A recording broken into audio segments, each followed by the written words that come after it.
আসসালামু আলাইকুম। শীত চলে যায়, বসন্ত চলে এসেছে। আর আমার কিছু ভাইয়ের বেটা আছে, তারা সবসময় খাওয়ার জন্য প্রস্তুত। তো আমাকে একজন বললো যে আসেন কাকা বেলের শরবত খাই। তো মনে আশা নিয়ে চলেই আসলাম বেলের শরবত খাইতে। এই যে বাতিজা নাম্বার 1 প্রো, যাকে আমি একটা টেস্ট করে দেখি, তো সেই সাথে অথেন্টিক পিওর বেল। তো যে আরেকজন চলে আসছে পিওর পানি নিয়ে। এটা দিয়ে আমরা বেলের শরবত তৈরি করবো এবং এটার সাথে আছে হচ্ছে মিঠাই। তো সবাই সবার মতো চেষ্টা করতেছে, সবাই কাজে আগায় দিতেছে। আর তো আমি সর্বোচ্চ কম কাজ করতেছি, কারণ আমার ক্যামেরার পিছে, তো আমার আর কাজ করার তেমন যোগ্যতা জোটে নাই কপালে। তো এটা পানি দিয়ে প্রথমে একটু সুন্দর করে ধুয়ে নিতেছে আমার ভাইবিটা। তো আরেক ভাইবিটা আবার হাত ধুইতেছে। যাই হোক, মন যেমনই হোক, এদের হাত পরিষ্কার আছে, ব্যাপারটা সত্য। যাক, এই যে সাজু আঙ্কেল, সে বেলের শরবত কিভাবে ব্যালেন্ড করবে সেজন্য কিছু দিতেছে ব্যালেন্ডারের ভিতরে। তারপরে মিঠাই, মিঠাই কম বেশি করে দেওয়ার জন্য। তো আর একটা রেসিপি আছে আমাদের, সেটা হচ্ছে কলার অপেক্ষায় বুঝে আছি। তো কলার অপেক্ষায় যে কলা চলে আসছে, কলা নিয়ে আসছে। এটাও পিওর কলা, অথেন্টিক। তো এই কলা, মিঠাই, বেল দিয়ে আমাদের শরবত বানানোর প্রস্তুতি চলতেছে।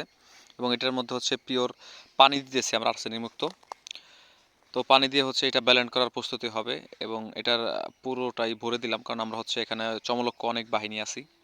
তো যাইতে ইচ্ছে হচ্ছে ব্যালেন্ডার করার জন্য ঘরের ভিতরে একটু অন্ধকার আছে, যদিও ভিডিওটা না, আপনারা যদিও বুঝতে পারবেন। তো ব্যালেন্ডার প্রথমে একটু সমস্যা হয়েছিল, কারণ আমরা কারেন্টের সুইচ না দিয়ে ব্যালেন্ডারের সুইচ দিয়ে দিয়েছি। এটা একটা বোকামি ছিল। তো অনেক অনেক চেষ্টা করে জানলাম যে আমরা কারেন্টের সুইচ দিয়ে নেই, শুধু ব্যালেন্ডারের সুইচ দিয়েছি। তো অবশেষে এটা টের পাওয়ার পরে আমরা করে ফেললাম ব্যালেন্ড, সুন্দর করে ব্যালেন্ড করার পরে। জানি না মানুষের লাল কালার হয়, আমাদের সাদা হইলো কেন, কারণ আমাদের মনটাও সাদা, এই জন্য হয়তো সাদা হয়েছে। তো এরপরে আবার ব্লেন্ডারে দিলাম, কারণ চিনি কম হয়ে গেছিলো। তো ভাইয়ের বেটা সাজ্জাদ আবার চিনি দিল। চিনি দেওয়ার পরে আবার ব্যালেন্ড করতেছে আশিক। ব্যালেন্ড করার মধ্য দিয়ে কিন্তু আমরা এদিকে আবার কিছু লোকও চলে আসছে সাথে খাওয়ার জন্য। কয়েকজন আশেপাশে ছিল, তারা চলে আসছে। তো ওই যে এখন ব্যালেন্ডার প্রথমে টেস্ট আমি করলাম, ভালো ছিল। এরপর আছে সৌরভ। আচ্ছা, ও প্রথমে নিছিল, পর আশিটি দিয়েছে, পরে ও টেস্ট করলো।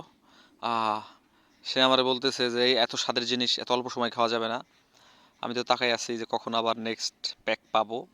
যাক, আশিক এবার সাজ্জাদ হোসেন সাজু, যিনি আমাদের ক্যাডেট দিছে, সম্পূর্ণ ক্যাডেট, চিনি সবই তার। এই যে সে সুমন, সে আমাদের যাক অতীত জামাই হইতে চেয়েছিল, কিন্তু হইতে পারেনি দুর্ভাগ্যের কারণে।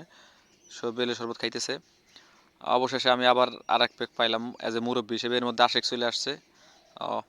আশিক এই গ্লাসটা দিলাম, এবং সে এখান থেকে নিয়ে আবার চিনি মিশিয়ে ঘর থেকে ব্লেন্ড করে আনছে। তার কাছে আবার রিকোয়েস্ট করলাম যে কাকা আর একটু হবে নাকি। সে বললো যে আমি খাই, পরে তোমারে পাইতেছি। তো সে তো খাই খাই আমার আবার দিল। শুধু শরবত আর শরবত, একেবারে ঝুলা টোলা লোড হয়ে গেছে। লোড হওয়ার পরে বাকি কিছু আছে, এটা সাদাতের পরিবারের জন্য। তো সবাই মিলে অনেক এনজয় করলাম। কেমন লাগলো ভিডিওটি সবাই কমেন্টে জানাবেন। অ্যান্ড এটার জন্য আমরা ফটো সেশন করবো, এই জন্য সবাই একটু